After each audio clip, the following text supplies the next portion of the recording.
There we go. Ooh, Okay, and yeah. See, recording. look, it looks Boom. good. Like right on the continue button there. Yeah. And then like when you select different things, it's like yeah, it's together really well. Nice. And like yeah, all I needed to do was like move that around. I added a bit of a spacer so that like basically the object you see is always in the middle slot, so there's like an empty slot above. And then when you go down, then you can see that slot there. And then same when you're at the bottom, there's an empty slot at the bottom. So yeah, Cool. working Cool. really well. Yeah. Let's see, what did I want to do? I don't think I want to continue unless I go. Let's just go. I started playing. I was playing for like 20 minutes, but I kept stopping to fix like minor things. Let's just go for this one. And we can jump into the game. Yeah, I've been trying to figure out because this is what's called Roboto, the font here. Mm-hmm. And I was trying to change it to the one we imported, but there's just some weird thing where it's like it expects to get the text in like I don't know what to call it, like the engine folder, not the game content folder. So I have to figure out how to change that. I think that font is a little too decorative because I think if we want to have this font small, like on a mobile game, we need to have it sans serif, like no fancy hook things, no. That is I see. sans serif, isn't it? Well, that one is, yeah. But The one the that other one we're using is not. Oh yeah. Mm-hmm. Yeah. But those serifs feel so fantasy though. Mm-hmm. Yeah. Like I remember playing a lot of Diablo 2 and they had the Exoset font, which is apparently just like a nightmare, and I loved it and I still love it. But the thing is apparently you talk to any actual like trained designer or UI artist and they'll be like, nope. Yeah. Well, I mean, you look at It the doesn't readability scale of it. It's kind of hard. It's kind of hard to read. Read Schmeed. All about the DPS. It's all about it's like when you're a skater and or a graffiti artist, you're like doing your tags, and it's like this is completely illegible to anybody other than someone who already knows what it says. That's the point. Yeah. All right. So I finished that setup that we were talking about last week. So actually, I'm going to have to unlock it, and I'll have to unlock it in stages, or I'm gonna do this. Okay, yeah, I'll just go one at a time. So these are all the empty quests that are all have the same name and everything. Alright. It's like, yeah, clear path to the dungeon. Oh, this is it. Okay, so first one, a shaky start. The first shaky start, because there's several shaky starts, because they all have the same text, because I haven't got through and rewritten it all yet. But I'll come up with some clever titles or something. There's a lot of loading this stream.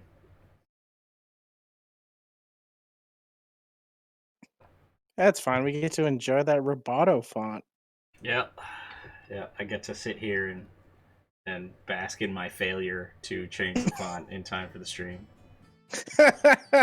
Isn't that life? Basking in failure. That's life on Twitch. That's making game development. That's game development in public. All right, so let's see. Blah, blah, blah. Oh, just the person I was looking for. Blah blah blah blah. Yeah. Oh, and we got a little. Oh, you guys can't hear the little thoughts. So Eli put in like the little things whenever you like say a new line. Oh, okay.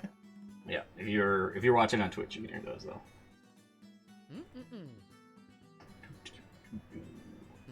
So I've got to get the block to fill it up north. Dun, dun, dun, dun, dun. Ooh. I haven't talked to Inanna yet, so I don't know if I'm gonna get the right thing when I talk to Odin here.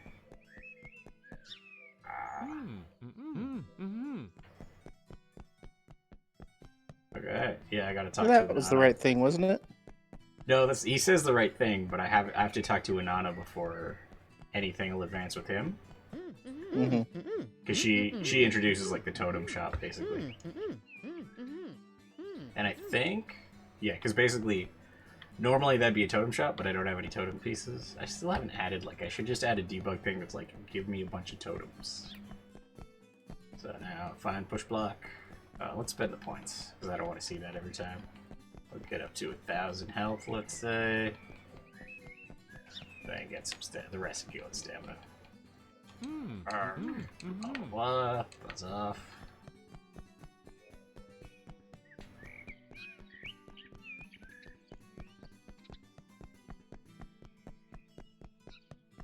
Here, blah, blah. Yeah, and I think because so the funny thing about this stuff is, it's just Eli going, but he pitch shifted it up a bit for the female version.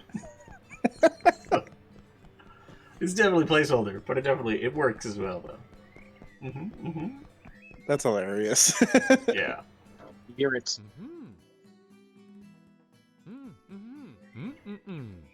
All right. 2.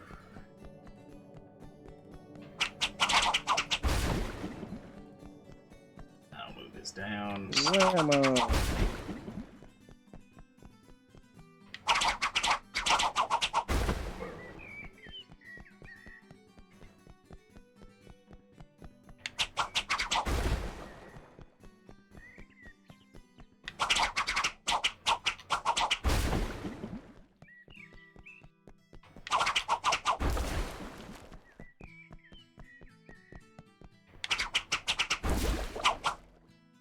Boom.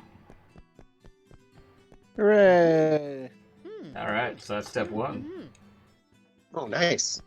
Yep. So now I can go in here. I haven't unlocked the explosive shot yet, so I'm just kind of like, yeah, I can't get in there, but you can wander around. Then if I go unlock the next quest, or actually, so the next quest is basically just, so next play, you can see the steps here. So it's just you clear a path and you complete the dungeon. Then we'll do the one after that, where it's like, okay, so you talk to Neith and then you go buy supplies at the market. Then you bring the supplies back. I'll do that one.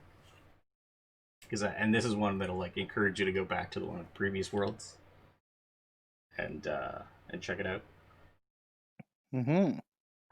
Because you do some work to like restore the market there. Like you reestablish, you open a gate that was blocking the path to the dock. So now the markets are back open, and you'll be able to go back there and pick up some supplies. Once you get those supplies, then it opens the dungeon builder. So and that's after you fix the market, and then after that, I think you have to have completed World 4, and then you unlock the puzzle builder. Oh, okay, cool. Quest. Yeah. Gotta spend these points. As long as you don't have to play 10 hours to unlock the multiplayer. No, multiplayer works from the start. Good. Do games do that still? Yeah. Genshin Impact does. Oh, yeah. Yeah, you need to play like 16 hours to unlock the multiplayer at the co-op. It's so annoying. Well, I guess to some degree, Demon Souls was like Demon Souls is like that. You have to finish World 1 before people can start invading you and really harassing you. Yeah, but that's not like... It's like not a big selling feature of the game. It's just like one of those things that's like they added on later, I feel like. Yeah. Oh, maybe. Yeah. The multiplayer isn't like a big part of that. Yeah. I don't know. I wonder what it is. Like, are you talking about Genshin Impact or Demon Souls? Demon Souls. Yeah. Because I think equally is true for the same is true for Genshin Impact. Like, you don't know which, like, because it clearly isn't multiplayer heavy, and like you look at what you can do in multiplayer, and it's not. Yeah. I would say it's not particularly well designed. Yeah, it's very tacked on. Yeah, and you can only do certain things, and like, because there's a bunch of things about the state of the world that like add on to your progression, and only one of those works that only works for the host player. It doesn't work for anybody Yeah, else. one player's world. Yeah, so Yeah. like I can't open any chests in your world because that gains a certain type of XP. Yeah. It's really dumb. Yeah. I was really disappointed in that. Yeah. Oh, what do you guys think of the large owl heads? Slightly bigger. Yeah, I like it. Yeah, they look good. I mean, these are placeholder owls. Yeah. The silhouettes there. Park cats. Can't And yeah, wait the to actually make that turtle one. ones look pretty good too. Can't wait to actually make the owls. It's kind of one of the ones I'm looking forward to the most. Yeah. Yeah. Oh, Well, God. just for some reason. Yeah. There's a lot of these like bird monsters that always look awesome in games. It's those beaks, man. Yeah. They're menacing. So I think earlier on I replaced this with that platform with some of the stuff that Jason did. It looked pretty good, but didn't do it for keeps. It was just in one of those shelled files we had for like a GIF for Microsoft or something. Yeah. Yeah. Yeah, we have like versions of this. So, okay, so there's a little spot I can go in here. Okay, what do we got? Okay, I got a mast.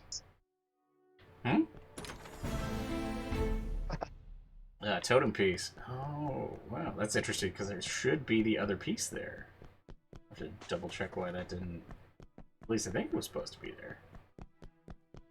Yeah, this town looks pretty like polished. Yeah, it was the one area that I got some time on. Oh, that frame rate, is that my fault? Probably. I don't know. I'd have to take a look at it. It could be due to the stream as well, because it could just be like. Yeah, it might be a Twitch thing. Yeah, but it is Not also really. like Not a very optimized scene, but I didn't think it was that busy. Like I've seen busier games than this. Oh yeah, yeah. Yeah, I did. You also you're probably running it in the editor, I'm guessing too. Yeah. Yeah. Still, I mean, I can hit the. Let's see. No, ray tracing. We were trying ray tracing the other day, but I turned it off because none of our textures are set up to work with it. Also, you're looking flat on a ground. Like ray tracing works better when you like see the horizon and the sun in the scene. Yeah. I don't know. Well, I don't think it's necessarily seeing the sun because you see like you can see God rays and stuff with it, right? Yeah. So can you? No, I don't just. know. Yeah, you see like like volumetric lighting and stuff like that. See, yeah. Yeah. I don't know. It seems to be pretty okay, and I think that's streaming probably, and that's probably what's causing the hits in the frame rates because like it's building stuff live as I'm running from one level to the other or one sub level to the other, and it's streaming it. Because generally it's fine. Seems a little low for frame rate. It's like you're at like 20. Oh, that's not frame rate. That's milliseconds. So that's how long it's taking to render each frame. So if I go. Okay. It's Definitely locked at 60, so we don't go above basically 59.9. Oh, 60. PC gamers just clench their hearts. Anyway, that's weird though, because that one box didn't show up. I'll have to double check because that basically when I come in here, there should be a third treasure chest here, and that's where I get the supplies. For the I'll have to quest? play through that. Yeah. Does it have to be active to do it or something? Well, it should be active. Let's see. Oh, I do have one that says talk to Neve. Did I jump to the quest and then... Okay, I'll return to Dream's Reach. Did I start the quest, but not like go to the quest giver and get it first? Maybe? I don't know.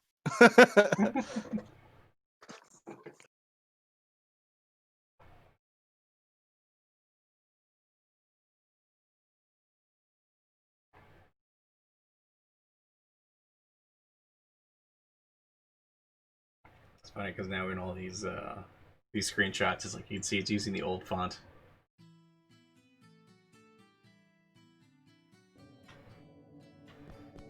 All right. Oop.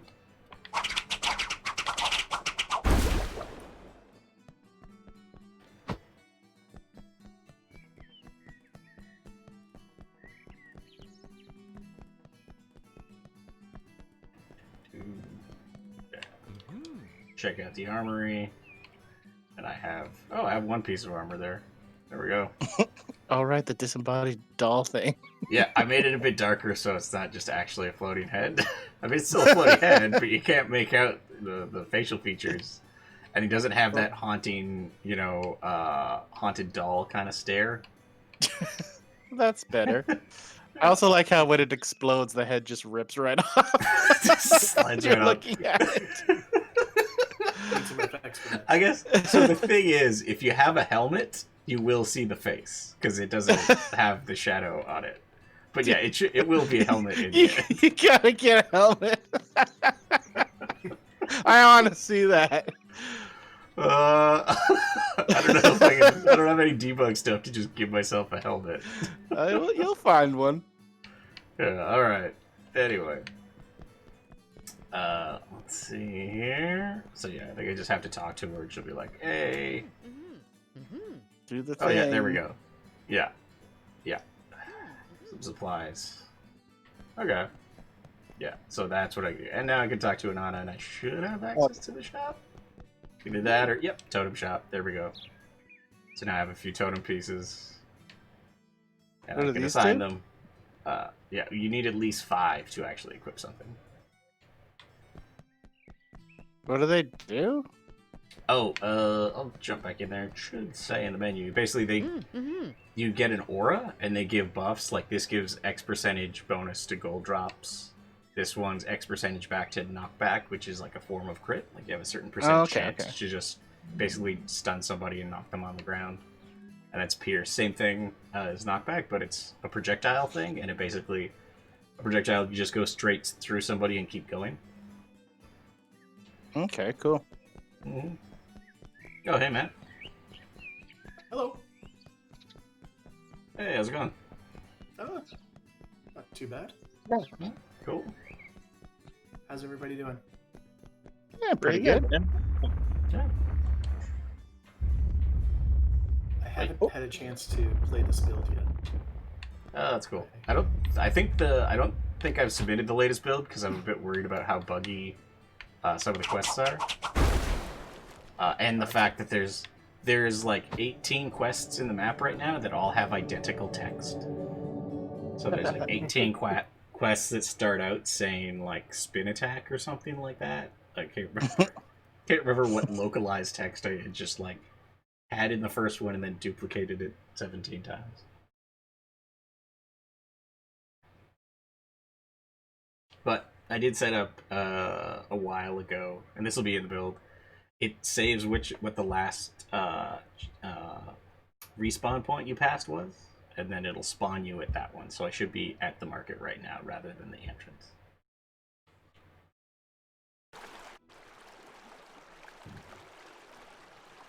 There we go.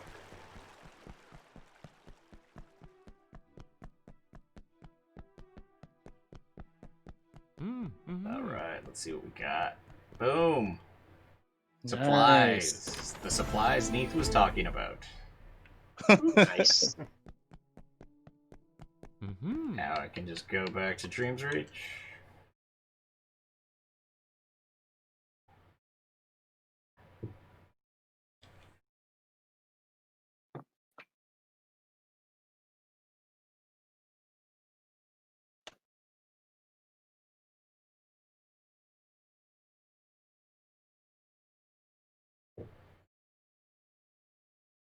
Spelling of altar? Hmm? Is that the right spelling of altar? Elders? Yeah, Alter? It's two ways. It's 2A. Okay. I think so. Yeah. Not that I want to be the grammar Nazi, but So I don't... call me the guy. But Well, someone's got to do it.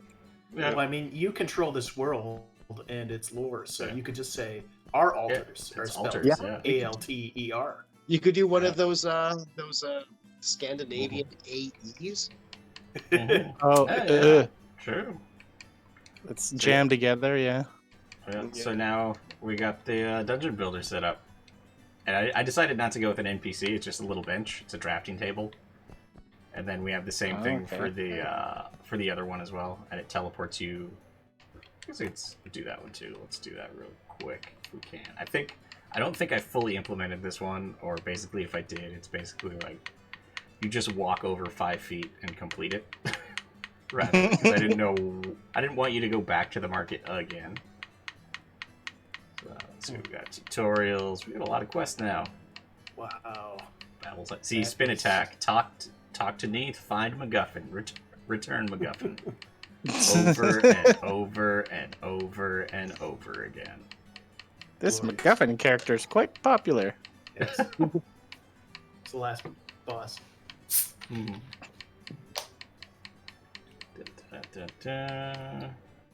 Here, okay, here we go. So, supplies at 8th. Yeah. I think that is it. That's a lot of quests, yo. Yep. Got a lot of writing to do. I was thinking, so like, yeah, the point is we can chat about like what would be cool quests to do. The one that might be on a lot of people's mind might be the fisherman one. Like, somebody's standing by the river and you get up a fishing pole. I wouldn't mind doing that. But the thing I would be worried about is players would see that and be like, "Oh, can I fish?" And then, no, we can't. I already we asked you build an that, and entire there fishing wasn't pole. even a fisherman. Yeah. Alright, here we go. You could just add in the dialogue tree, the character asking, Mm-hmm. "Hey, can I fish too?" And as soon as you ask that question, then you just make sure that the game crashes. You lose your save file, and then they'll never ask again. Yeah. Or you just say, no, this is one of my favorite things from Mass Effect, was they're like, oh, we'll just pass all the bugs off to writing, and then they'll come up with some narrative justification. So we'll just say, the guy says, "I curse you with blindness," and then you get a black screen, and it just never goes away. Just say that. Sounds like good game design to me. Yeah. Just say in Dreams Reach, all the fish are extinct. Don't you know? The So great he's- Leviathan devoured all the fish. But then why is he fishing? Why is he standing there with his fishing pole? He's very hungry. This is quite the narrative conundrum.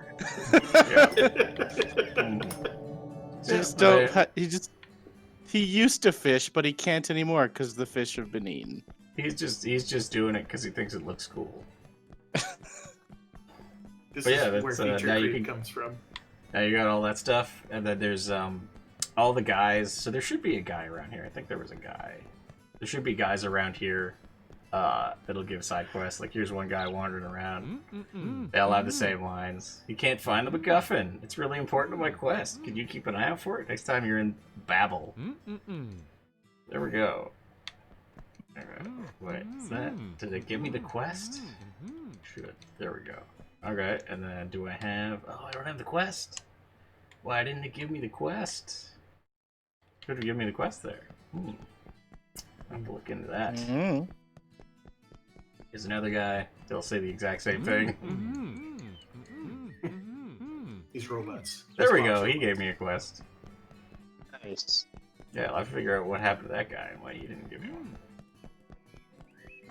And yeah, there's basically... So, as you complete that quest, like, all of them happen, and there's 4 of them, or 5 of them. 5 of those guys. And then they all kind of give quests in a linear order, or... Well, once you're done his quest, another character will show up and have a quest. So, yeah. What's this? Let's see if this actually finishes properly and gives me a quest. Nope. Okay, I'm gonna have to look into that. Why didn't that give me a quest? Why did one guy give me a quest and the other one didn't? Want me to write that down? Yeah. Sounds like an definitely easy something I'm gonna place have to look for a bug to happen because you've got 5 villagers offering similar quests that look exactly the same. Yeah. Yeah, they should all be using different data though, so... Like, I don't know.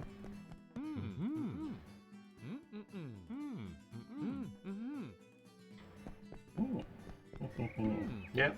Yeah, I'll have to look into that. Talk about how the player must have gotten here. Yeah. It's Momotaro. Is that Momotaro? Yeah.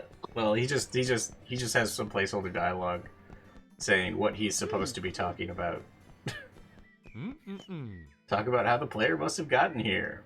Yeah. I think I'll go down in here and spend my points. But did you guys have any ideas for quests you wanted to pitch? Like, what are the of them? Are like fetch or kill or deliver? I mean, generally, You know, it's right now it's just fetch, but we could easily make it like, oh, do this for combat or something like that. It's funny because like fetch quests are like generally a lot of people don't like them, but then until you do it well, like I think what game was it? It was like you were investigating a murder or something. There was like this kind of ongoing one where you kind of got wrapped up into it. Well, Yeah, because basically all quests are basically go somewhere. Like you talk to a quest, they follow the same structure, right? There's you talk to a quest giver, or usually it's you talk to a quest giver. It could be you find a note, but it's like you go somewhere, you interact with something, you get a bit of narrative, and then you go somewhere else, interact with something else, and you repeat until you've completed the quest. And interact is a very broad term, but it's like because like technically fighting is a form of interaction and stuff like that, and it's all about how you dress it up, right? So, you know, like a lot of games, like Borderlands does a really good job of like you get the quest objective, and then on your way to the objective, there's a bunch of dialogue and jokes going on. They dress it up really nice to be like entertaining to listen to all the dialogue. And same thing with like when you get it, because like all the objectives in let's put all that in times up. All the objectives in Borderlands are very simple. Like go here, kill this many waves, and then kill the boss. Go here, interact with these 5 things, but it's all dressed up very well, right? Yeah, you just gotta make it not feel like your standard WoW fetch quest or something like that. Yeah, the kill 10 boars. Yeah. Well, think about this. I gotta like, I love the hell out of WoW. They got better. Is, like, I don't think we'll do anything like kill 10 boars. Like doing one combat is fine, or like getting to a certain place is fine, because it's like.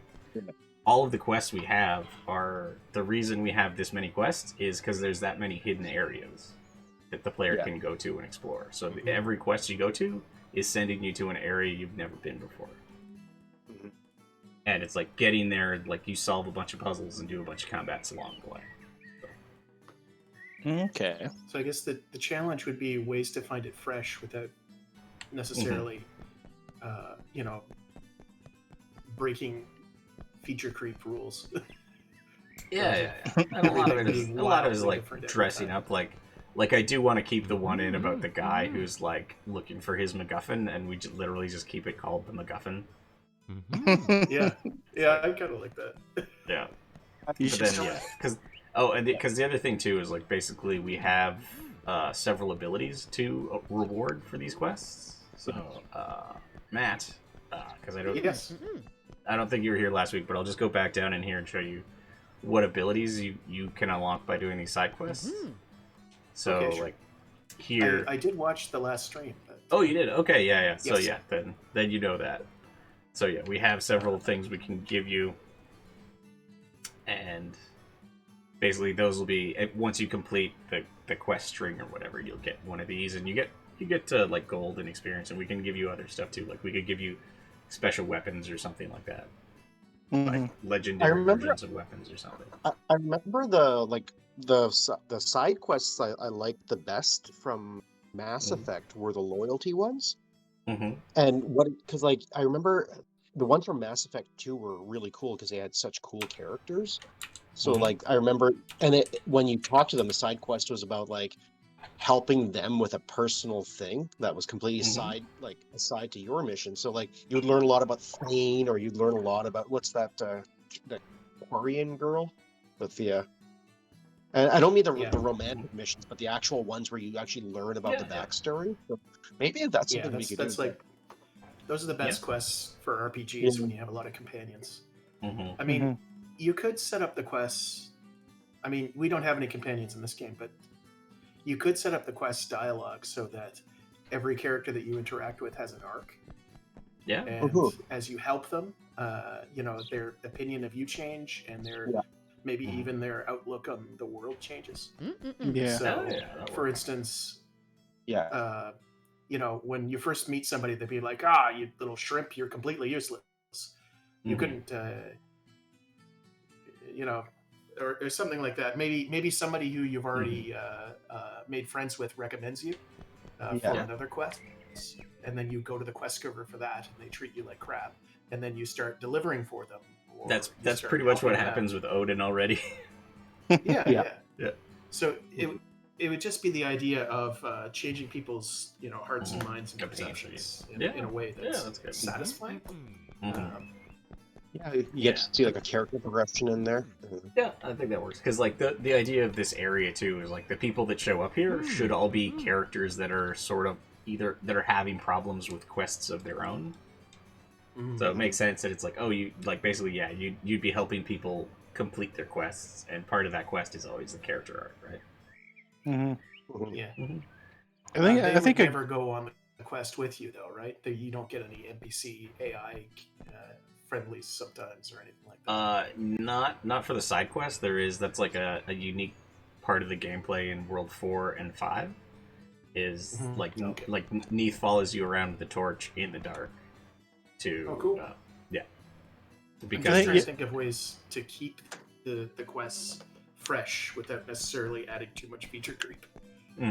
Yeah, because a lot of it will be off. like, oh yeah, you talk to somebody, they send you somewhere, and they're not going to go with you. But it's kind of like, well, where do you go? What do you do? How do you get there? Because a lot of it too is going to be, like for example, in World 1, the quests that you get to go back to World 1, like one of them you go to an area you've never been before, another one you go to an area that uses the boat or the raft quite heavily, and the only way to get around is the raft. So it's like, it's forcing you to do another type of gameplay. So it's not necessarily like, we want to keep the quests fresh as well, but the environments you go to will be very different for all the quests. It's not like you're running back and forth to the same ones. And there's all the there's like dungeons and all the totems along the way. So if you want to collect a bunch of stuff, then that's always an option too. I guess another simple idea could be the sort of thing where you meet the quest to NPC,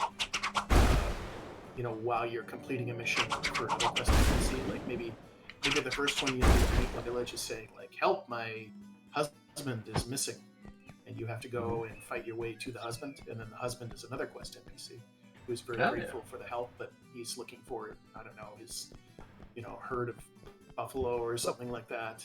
I wonder if we can actually leverage kind of the fact that we have a different kind of like game mechanic than other RPGs. And so just bear with me for a second. So I was wondering if we could even do like so you know how in Zelda they have those things where it's like, I like to kill time by playing like bumshoe bowling or whatever. They'll take a mechanic in the game, like the snowball bowling or whatever. Yeah, but that's already a mechanic that was in the game. So then they have the other things like, hey, here's an arrow. Let's shoot a bunch of arrows. Like, try to hit these targets in these times, or they make a meta game out of the game, and that was something I really liked. And I kind of wonder if we could kind of leverage the kind of mechanics that we have in our game to do that sort of thing, and it wouldn't require any additional content. Tutorialized stuff too. Yeah, it's like to improve your skills, sort of thing. Yeah, like It's a also time attack for certain one- things, or you get scores for like when you do a push block thing and to knock over a bunch of stuff or something, or push block tennis. You'll have another guy push blocking on one side, and you push block back, and you kind of do like a push block tennis match. Yeah. Like just. I mean, the tricky thing is we'd want to pull as much of this off as possible without inventing like a mini game with a unique AI feature. Yeah, and UI and like score counters and stuff like that. Yeah, that's. But even then, it doesn't have to be like another AI. It could just be like, oh, there's these bricks that fall out of here. Can you hit them back? Like, just as a. I'm trying to spitball ideas. It's kind of like taking a mechanic we have and elaborating that into any game, because I love those ones a lot too. I'm not sure if any of you guys are big fans of bomb bowling or whatever it was in Zelda. But Bomb-a-choo bowling, yeah. Bomb-choo bowling, I mean, they add these mini games in order to keep the game from feeling very repetitive and stale. That's why all these mini games are added in. but it's They also also like a very skill AAA development. way to solve the problem in terms of No, but like here's but 10,000 mini games we now need to build for our game. Mm. To well, keep I it. wouldn't say they're 10,000 because they're kind of in a lot of ways they're existing things. Like we have a dojo, right? Can we Yes. find a way to kind of reuse the elements of the dojo into a mini game? And I think there is. Hmm. It could be Yeah, cool yeah. because like it also helps with skill development. So we have that aspect in there. It help. I don't know. Yeah. Absolutely.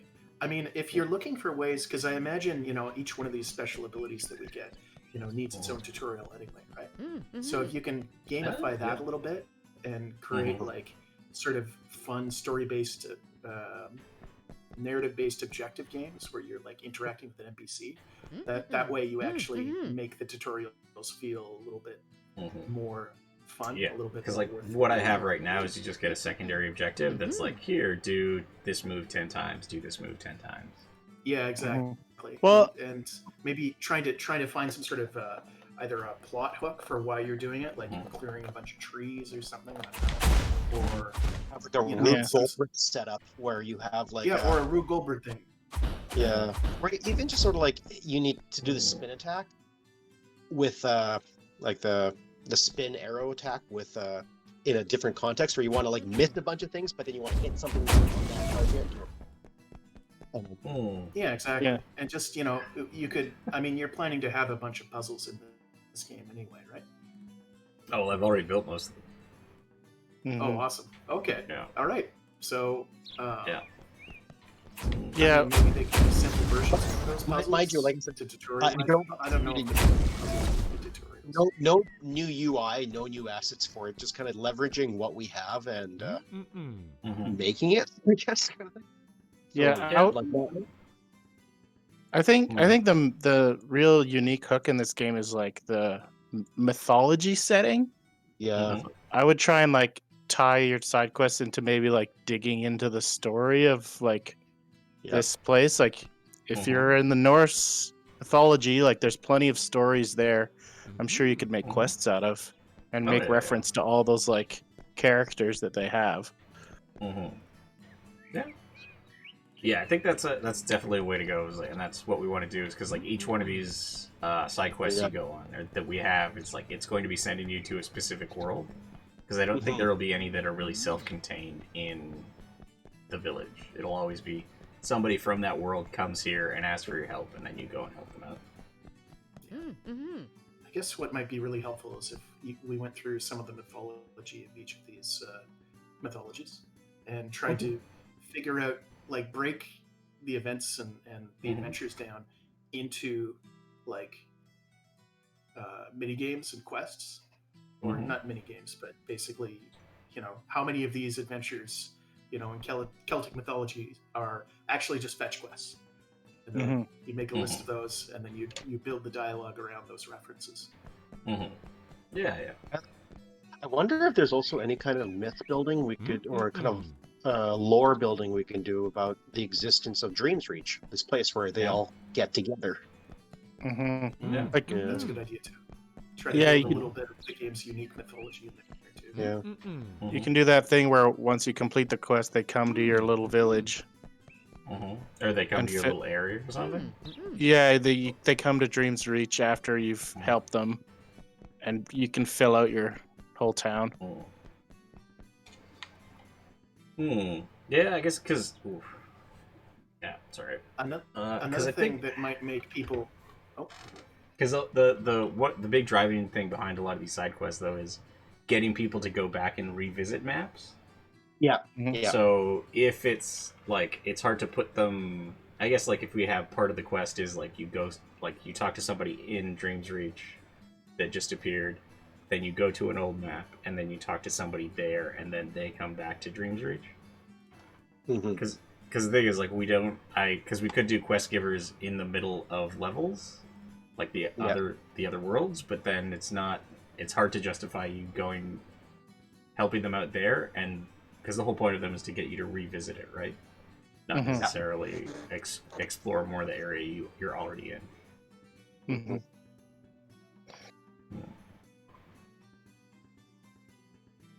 Oh yeah, you can do that like that thing they sort of do in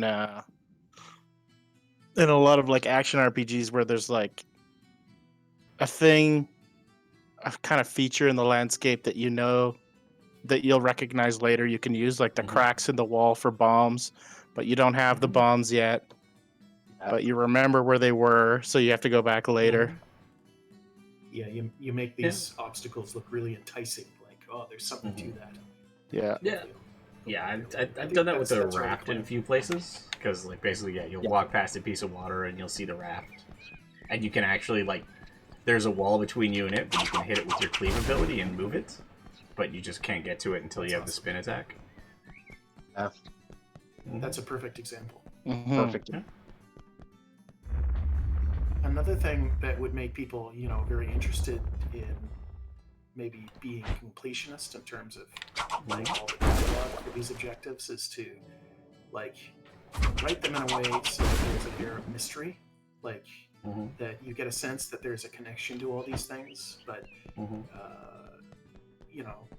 that it's something that players would need to try to puzzle out and try to figure out, but something to get them actually curious about what each character is going to say and how that adds to them making sense of how this world works.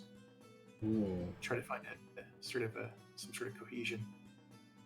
I don't know, because the way a lot of the stuff is structured right now is basically like you pretty much, for as soon as you get a quest, you know pretty much every step where you have to go with like pinpoint accuracy. And well, the path to get there is not necessarily clear, but you know where you need to go. So I don't know how I'd integrate like I don't know, mystery or something like that. Yeah, I mean, it I guess would be if it's something just, that you would miss. I guess it could just be like sort of the dialogue that presents the quest is sort of a mystery box that like gets you curious about what you're gonna find. It's just in the It's just the dialogue itself is written in this. I mean, I was thinking I've been watching a lot of Demon Souls lately, and the way that they flavor their text, so it's all very very kind of slightly old English, and it's very opaque. The meaning is very opaque. It's not obvious that you don't understand, and they don't really a lot of the time hold your hand that much, and you have to try to piece together, trying to figure out what is happening in this world, and it just. I mean, the interesting thing about it is in terms of the NPCs themselves, they're super simple. You just stand around. Sometimes you follow them and they fight, but that's it. They're not doing anything mechanically sophisticated that require a lot of dev time. I'd say waste map, like there's actually something to be said about going the complete opposite, going 180 from that, because I think that's what they did in like the Zelda games, where it's just sort of like the milkman's like, I'm looking for milk. Just get me some milk. I will do anything for milk. And it's kind of like, oh, there's some charms with just somebody who loves milk more than anything. And so I think like a game like and I personally think we're going for a bit more of that tone, like just something a bit more. We can mix it up, right? Because we have like characters from different worlds can follow different themes. Like I think it actually makes sense for the guys from the bargaining world, like World 3, to be a little more obtuse and like tricky in the way they phrase things and what they offer and stuff like that. Yeah. Constant riddles. Yeah. I mean, you're right though. I mean, there is something to be said for quests and stuff that are like really straightforward, very crystal clear, and there's not really a huge amount of interpretation necessary. Like weird verbiage or confusing lines and stuff like that. Whoa, what's that? I don't know. Maybe it's something you could layer in both, where most of the time people speak quite plainly to you, and it depends on the character as well. But maybe there's a few NPCs that allude or say curious things that just gets people's gears working, so that they're wondering whether there's something, there's a bit more of some sort of meta narrative or something to puzzle out about this whole game. Well, that is really sorry. How do you get Matt, into the attic there, Bjorn? I don't know. I think because there's a thing here. There's a door here, but yeah, that's weird. I don't know how the hell that happened. Oh, let me write that down. Monsters in the attic.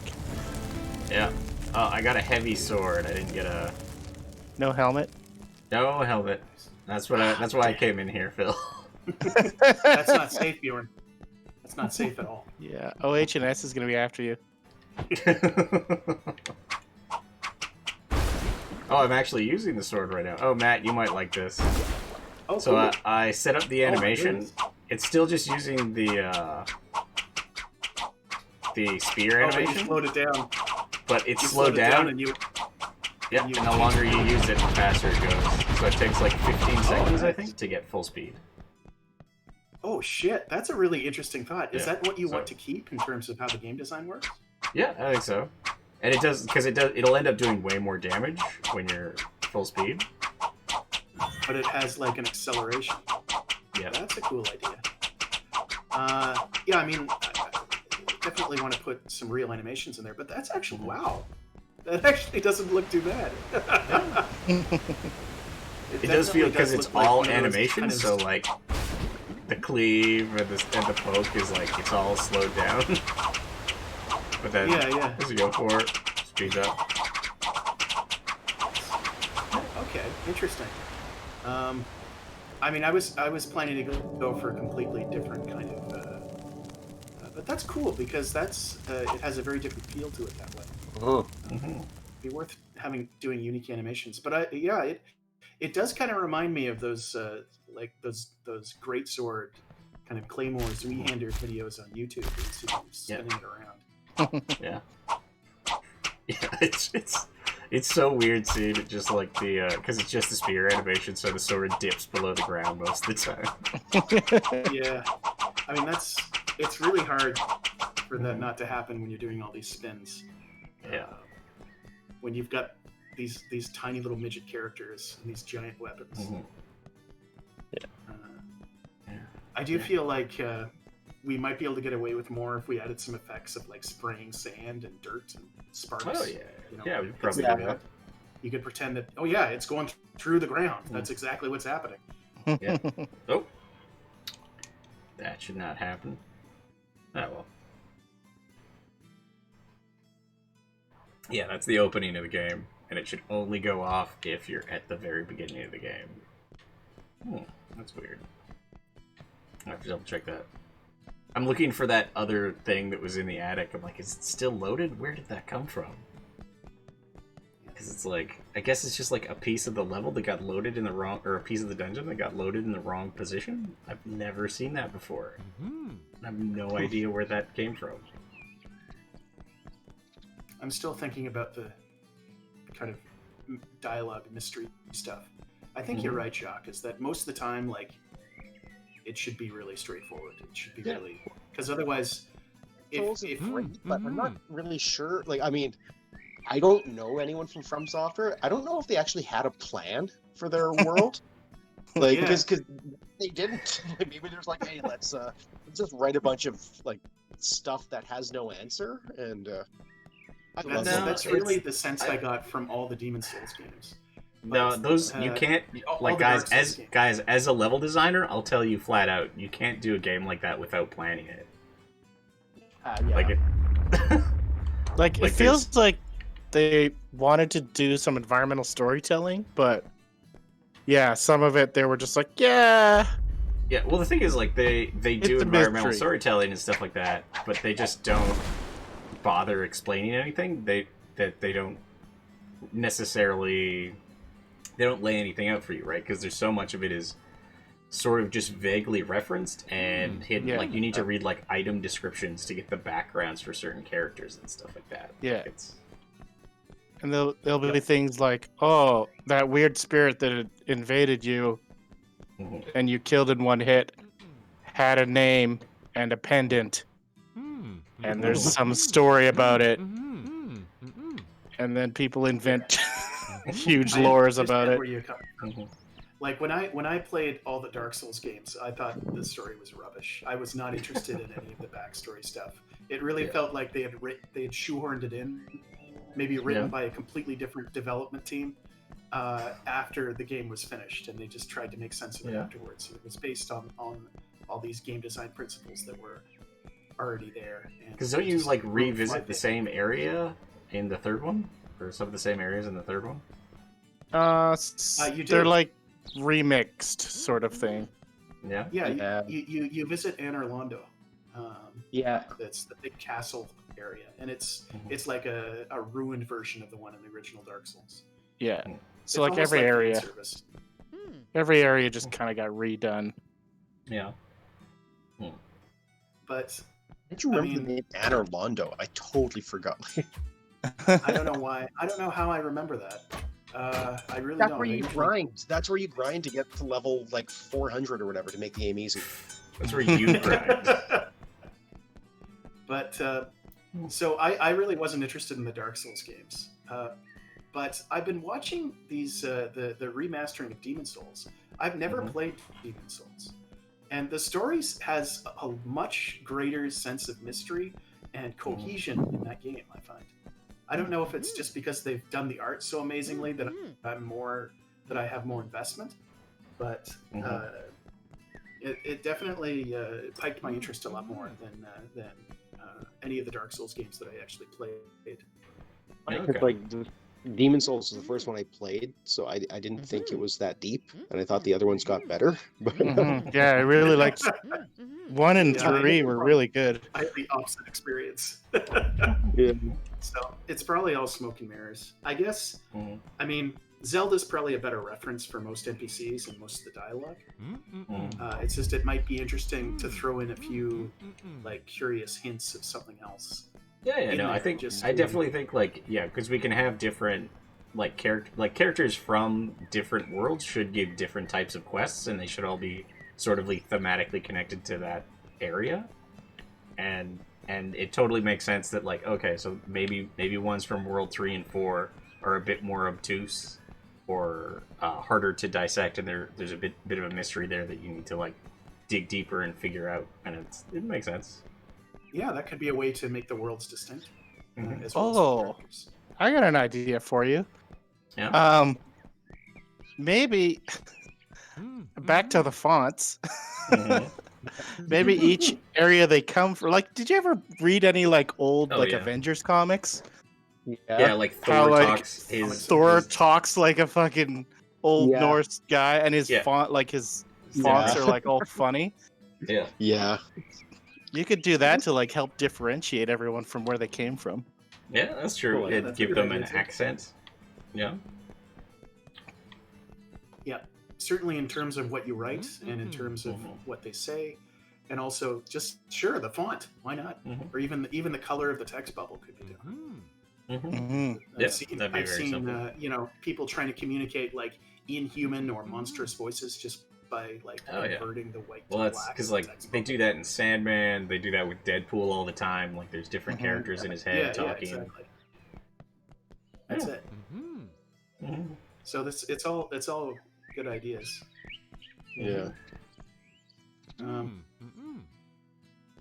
mean, the tricky thing about trying to add mystery is we would need to make a mystery. Well, because hey, J.J. Abrams has shown you don't actually need a mystery. You don't need anything at the end of the tunnel. Yeah, Just I mean, be do you like, think all the "Here's Zelda the games are connected? You know how they're all supposed to be, some sort of meta of alternate. Yeah, there's like I all think those timeline they put in theories and stuff. So it's like I think they put in some It goes effort. even more than Dark Souls. It goes down this rabbit hole of insanity of fan speculation. It's great. Yeah, and it is because, like what's the example? Like in Link to the Past, there's 7, like the descendants of the 7 sages. Yeah, the maidens or whatever. Yeah, because there's 7 dungeons you have to go to get those crystals with the maidens. But then Ocarina of Time, which is the prequel to it, there's only 6. Now the 7th is the guy from the Temple of Time. Oh yeah? Okay, I Yeah. thought there were only 6. Sheik was Zelda, but she wasn't before, was she? No, What? she was always Zelda. She's always. Yeah. She wasn't in the previous one. She became the 7th in Ocarina of Time. What? Misremembering this? I don't even know. I didn't play enough Yeah. of the Zelda games, but I mean, this is the kind of rabbit hole we could get into if we have a game that's supposed to have all these mythologies in it. It can get really, it can get really convoluted fast. Mm-hmm. Well, the thing is, like, whether or not we could use this to our advantage, or whether it would just become this, ridiculous nightmare where nobody even knows what quest they're supposed to be on because everyone's verbiage is so confusing when they talk to you. Yeah. Well, it doesn't have to be confusing or anything, but it just has to be like, he's sending you on a quest, but he's not telling you exactly what you're supposed to do. He's just being like, oh, go here and be at this place at this time of day, or watch this guy go past. Yeah. Or find this guy behind this corner or something like that. But it's just like, he doesn't tell you what he's doing, or what you're doing, or why you're doing it, and you don't find out until you get there or something. Yeah, wait for the sun to set or something, or bring an offering or something. So, I mean, I guess the question would be then, what kind of hidden narrative would we be trying to say? Would we be trying to communicate? I mean, I don't know whether we'd want to get it in depth of like Jonathan Blow and Braid, and it's like, no, the whole game is about, World War III and, the atom bomb. Well, I mean, because like we already have a massive meta narrative that we're going on in the main campaign, and then just each series of quests for each world would be part of that meta narrative, or the meta narrative that awesome. is the theme if the meta for narrative that is world. already there. Yeah. So we would just need narrative that gently starts to reveal what the meta narrative is for each world. Well, no, because you should get the meta narrative from doing the main quest, and then doing the side quest just sort of elaborates on it a bit more, and explores. Sure, it it just fleshes out the world a bit more. Yeah. Yeah, that's cool. I mean, that's fine too.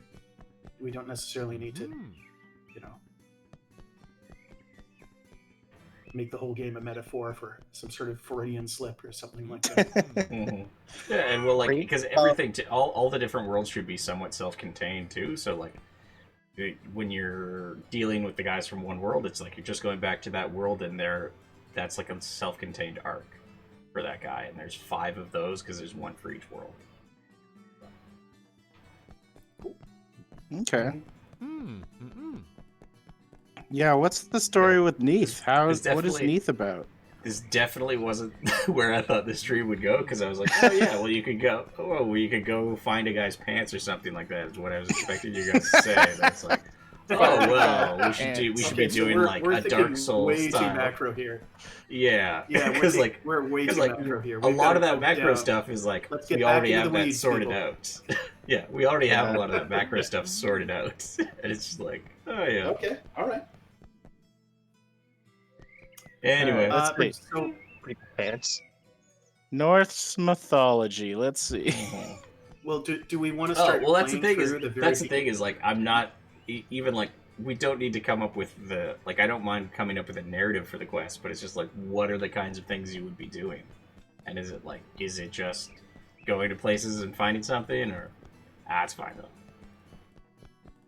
Yeah, I don't know. I just think lots of hints to the worlds themselves to build them up, like build the setting. Yeah, makes sense. So you're just going around, and it's just like you meet other characters from those mythologies, and they're stuck mid quest on something, and then you just go help them out and finish it.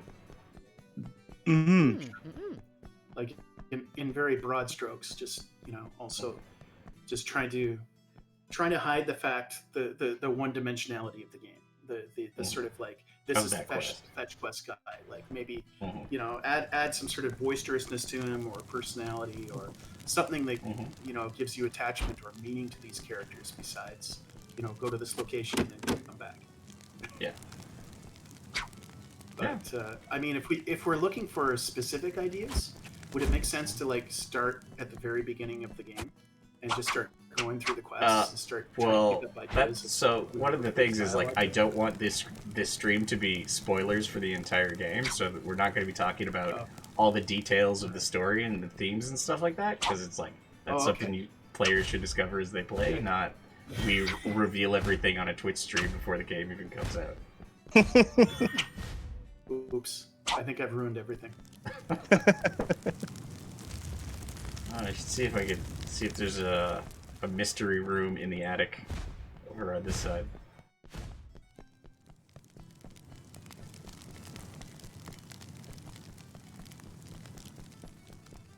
Do you have fairies in this?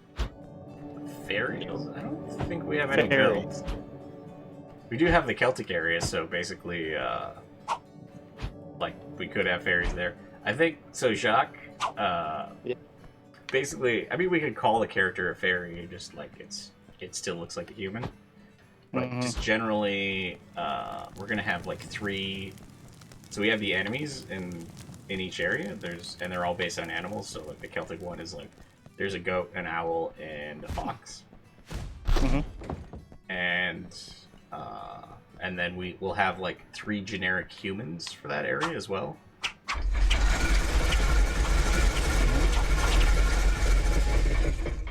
And man, that is loud.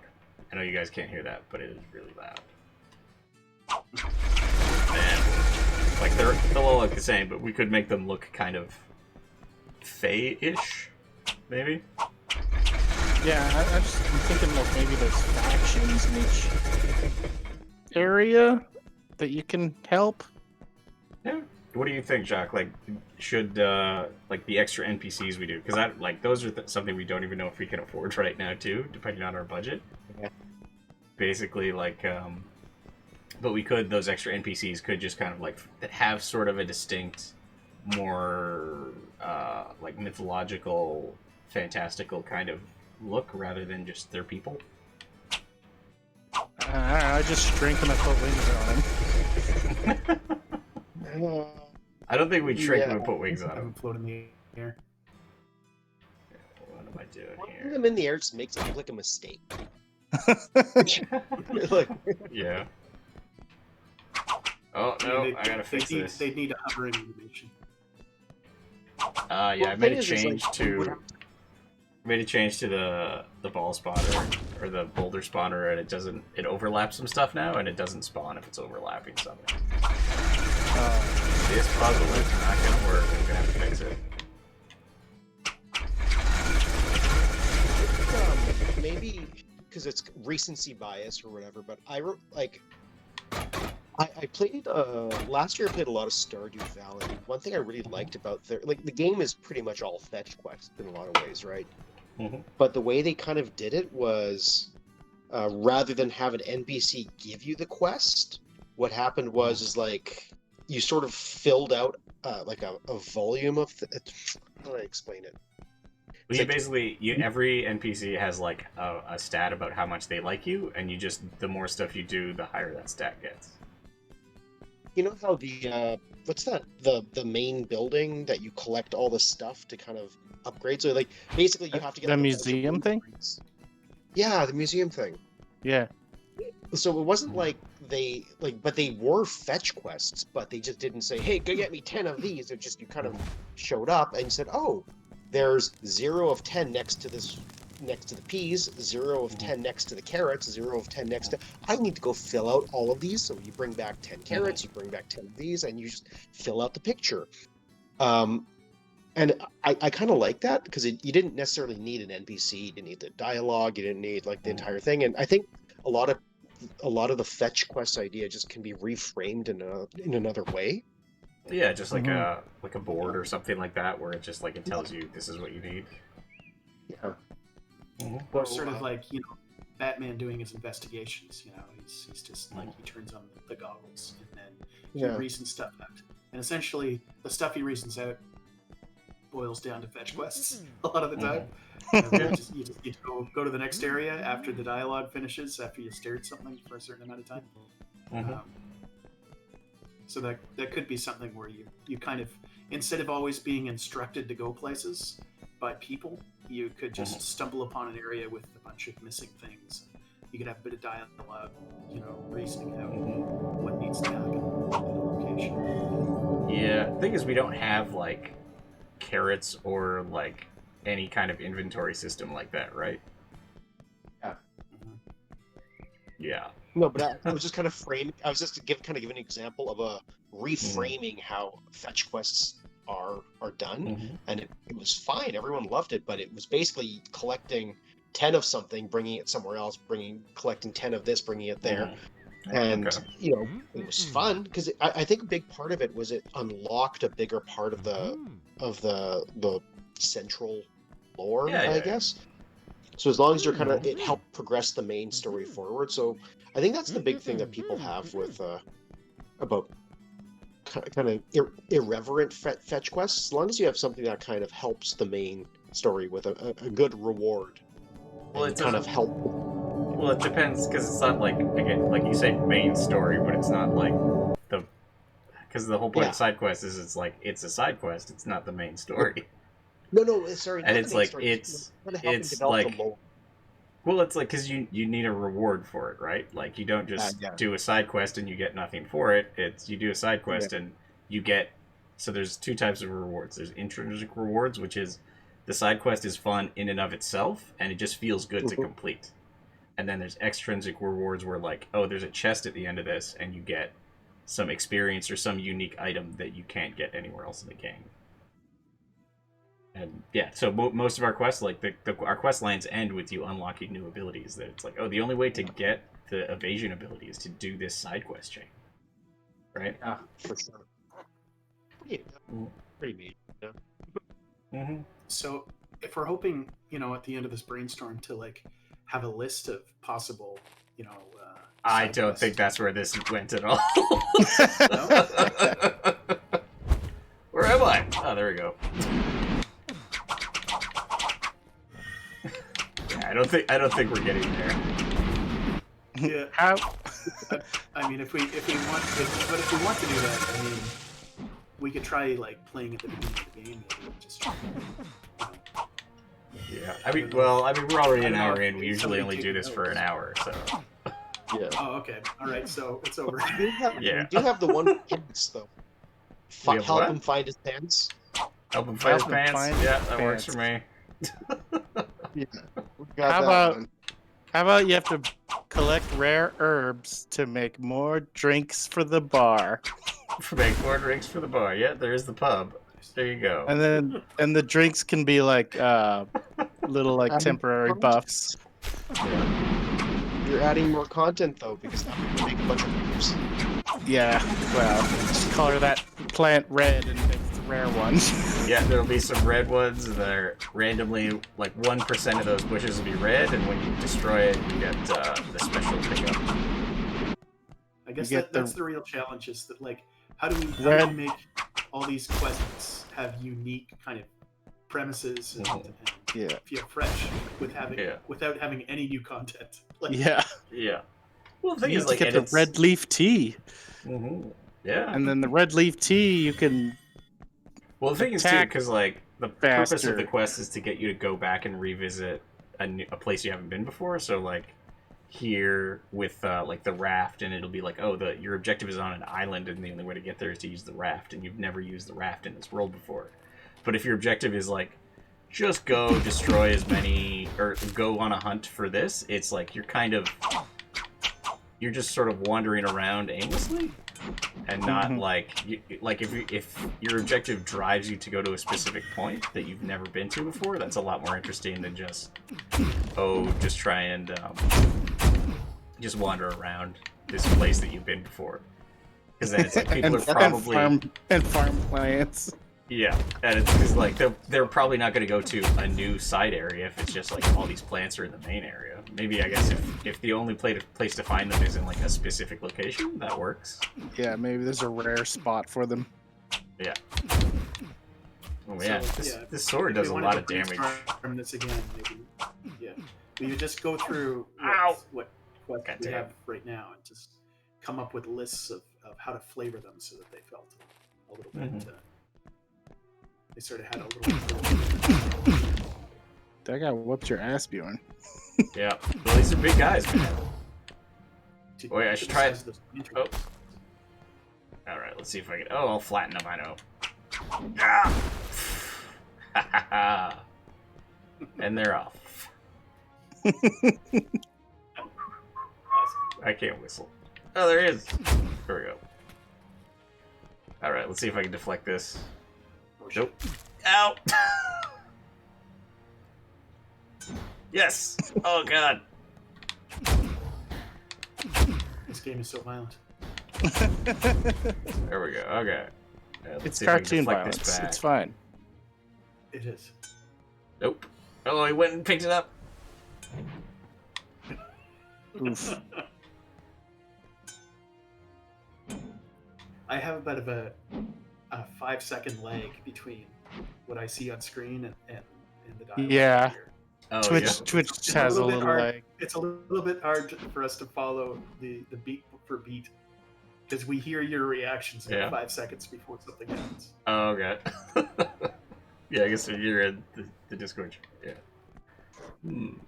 Okay. Well, anyway, I'll avoid that comment. But like that actually could probably work if you had like, okay, so let's say the red leaves or something, for example, for the tea. If you're like, oh, it's only in this one island in the Babel near the Babel area, and then it's like, oh yeah, so you just go on this island and you know it's in a general area, but you just sail past a bunch of islands until you see a bunch of red plants. Yeah, sure. That Did could work. we Yeah, plan to or- have plants in the game anyway? Well, I mean, there are these plants. I mean, Yeah, are, probably. are those I mean, are those ours though? We need to build those again. Well, they're not ours, but I think they're from Infinity Blade or something. Like all the assets in the game are Okay. stuff that we are allowed to use.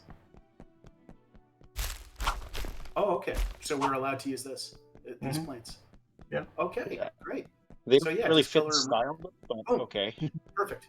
Yeah, but like, I mean, the thing is, like, Jock's probably going to want to do a version of these on his own, but it's Yeah. like doing Yeah. a slightly red version of that on the material should be not a problem. Yeah, for sure, Okay. for sure. So if it's already part of the planning, then that's great. Yeah. Got it. Pants, red leaves. Ants and red leaves. Yeah. There you go. We only needed an Yeah. hour and 15 minutes for that. Yep. Efficiency. I blame whoever brought up Dark Souls. Demon Soul. Or one of the souls. Alright, let's do this. Boom. Oh shit! It's deflected. Oh. Oh, nice. Alright, just you and me. Oh no! Ow. Yeah, see, like you say it like a few seconds before it happens. Okay. Yeah. It's pretty funny. I gotta say, you got a lot of mileage out of a very small number of shitty animations.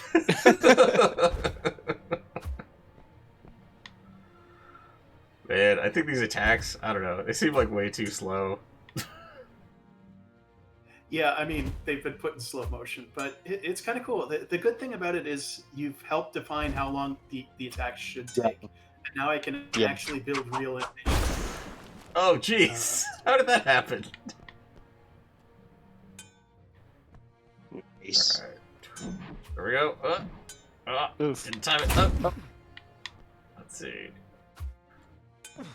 Boom. Got him. Alright.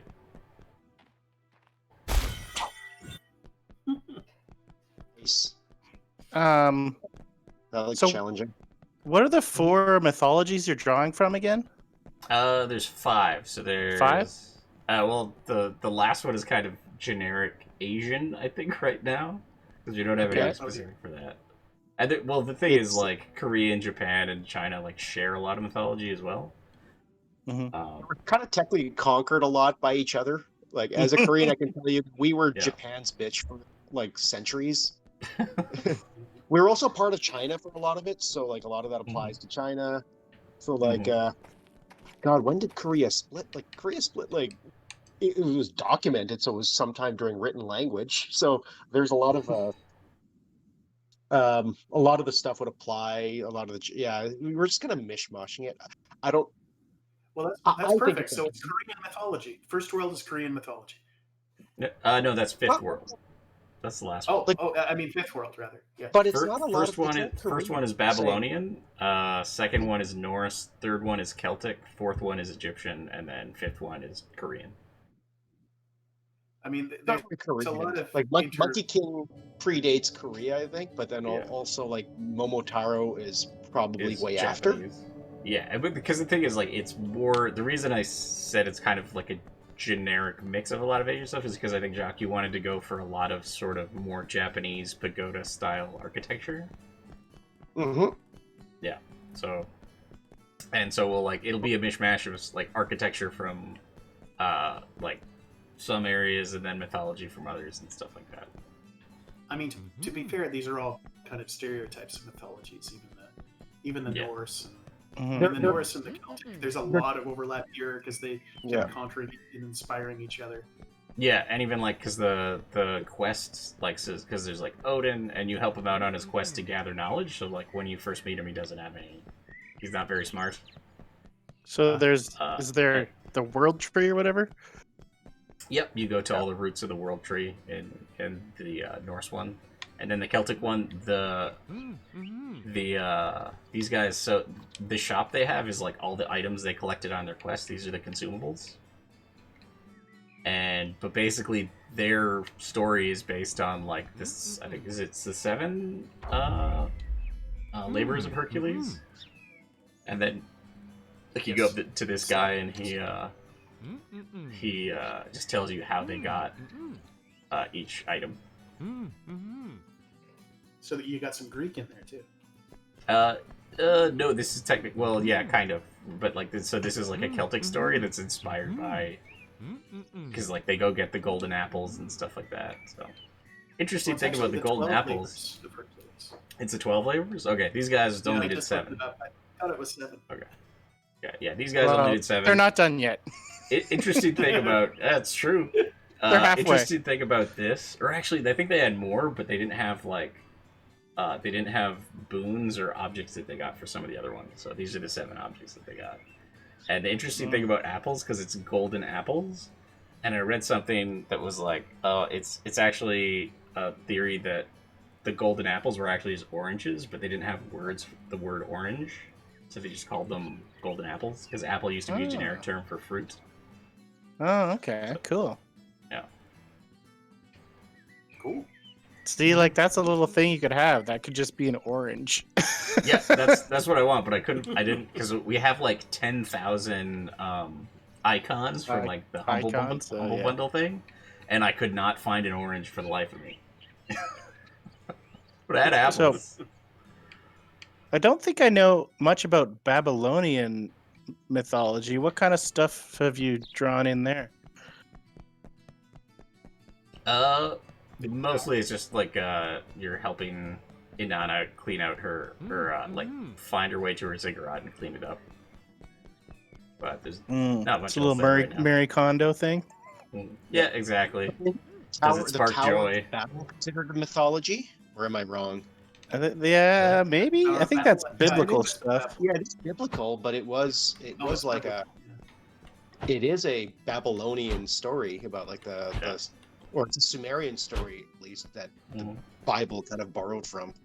Well, I think it makes sense. Like I don't think we want to confuse it with multiple towers. Like probably just stick to Neith's or Inanna's ziggurat.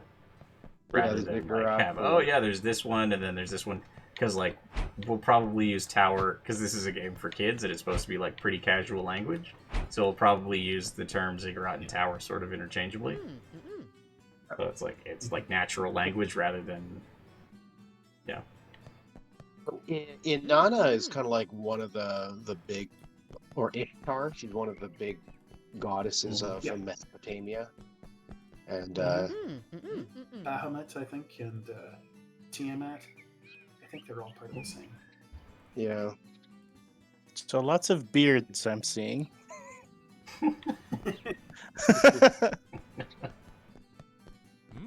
Okay. Well, I'm gonna call the stream. We don't have to like start doing research and everything on stream, but yeah. I'm looking at Gozer. Gozer, yeah, we can have a Gozer. Yo, he should definitely be in it. That's modern mythology. Yeah, sure. We're not making like a historically accurate representation of these things. Like it's kind of our personal. It's like our take on a lot of this stuff. So we're gonna take like a lot of these characters that we have in our game are not. It's not their first appearance in the game. Like Neith is already in like that's Smite, right? Yeah. A whole bunch of other games. Inanna is actually, or Ishtar is in a bunch of like other Japanese games, and she's like this warrior princess Xena thing, and like, they're taking liberties with it. So that's what we're kind of doing. Is we're kind of, and Marvel Comics. I mean, Thor is not the Marvel Comics Thor is not a historically accurate retelling of what Thor was supposed to be, right? Definitely So not. Yeah. it's just we're doing our own thing with it. Oh yeah, every game does this too. Like AC Valhalla, just yesterday I was listening to a video of a historical buff, looking over like the period pieces and the locations and the stuff that happened in that game, and he's just like, this is crap. There's some stuff that's super hyper authentic and great, but it's mixed in with so much bullshit that it actually makes everything worse because it becomes even more misleading. You get them confused. Yeah. So that's hilarious. I mean, it's kind of impossible to get it right. Yeah. Cool thing is because like I actually have like because a lot of these characters have random lines of dialogue, and one of Neith is like, "Oh yeah, people come here because like part of the sort of meta narrative of Dreams Reach is like heroes and gods and stuff come here when they're having problems with their quests, and it's like because like take the example of like I don't know Hercules or Robin Hood or something like that. And it's like we all know the quest, and then but what happens is the character comes here when they're having a problem, and then that changes the quest because it's no longer they were just doing exactly as it was written in the quest. So part of the meta narrative here is because of a place like this, the stories change. Okay. Exactly, and you can and influence each like other. So you get like influences from different areas. Like Neith will talk to Odin and Inanna.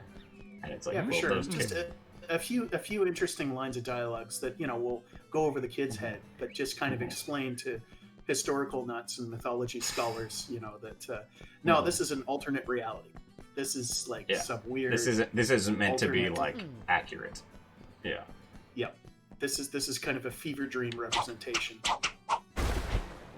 Yeah, maybe this place is a dream. Like that's how they all get there. Yeah. But yeah, we played around with the idea like of depending on budget, like we're probably not going to do a lot of crazy stuff, but like the idea that this place sort of isn't a physical place, so like you could have it change size and morph depending on what is required of it. So like it could come in and like there's only one building and it's just Neith in her dojo, and then as you show up, like it becomes larger, and then like buildings move to the side and make space for Odin and everybody else. Like we've talked about that. We're probably not going to do it just because of budgetary reasons, but this is definitely like a metaphysical place where the things don't have to be the same every time you come back and visit, and they can change. It definitely sounds like the D&D setting that I'm running right now. It's all the center of the universe city hub that they're in, and all the mythologies are kind of battling for dominance there. But the city itself morphs all the time. It's cool. Yeah, that's cool. I like that a lot. It like changes over time, and it's a weird one. It's Planescape. Yeah, makes sense. Well, I'll call a stream now. I've said it like 3 times already, but hey, I didn't even have to do any debugging this time. I probably could have debugged that one weird dungeon bug, but I don't know how I'm gonna do that or what's the attic.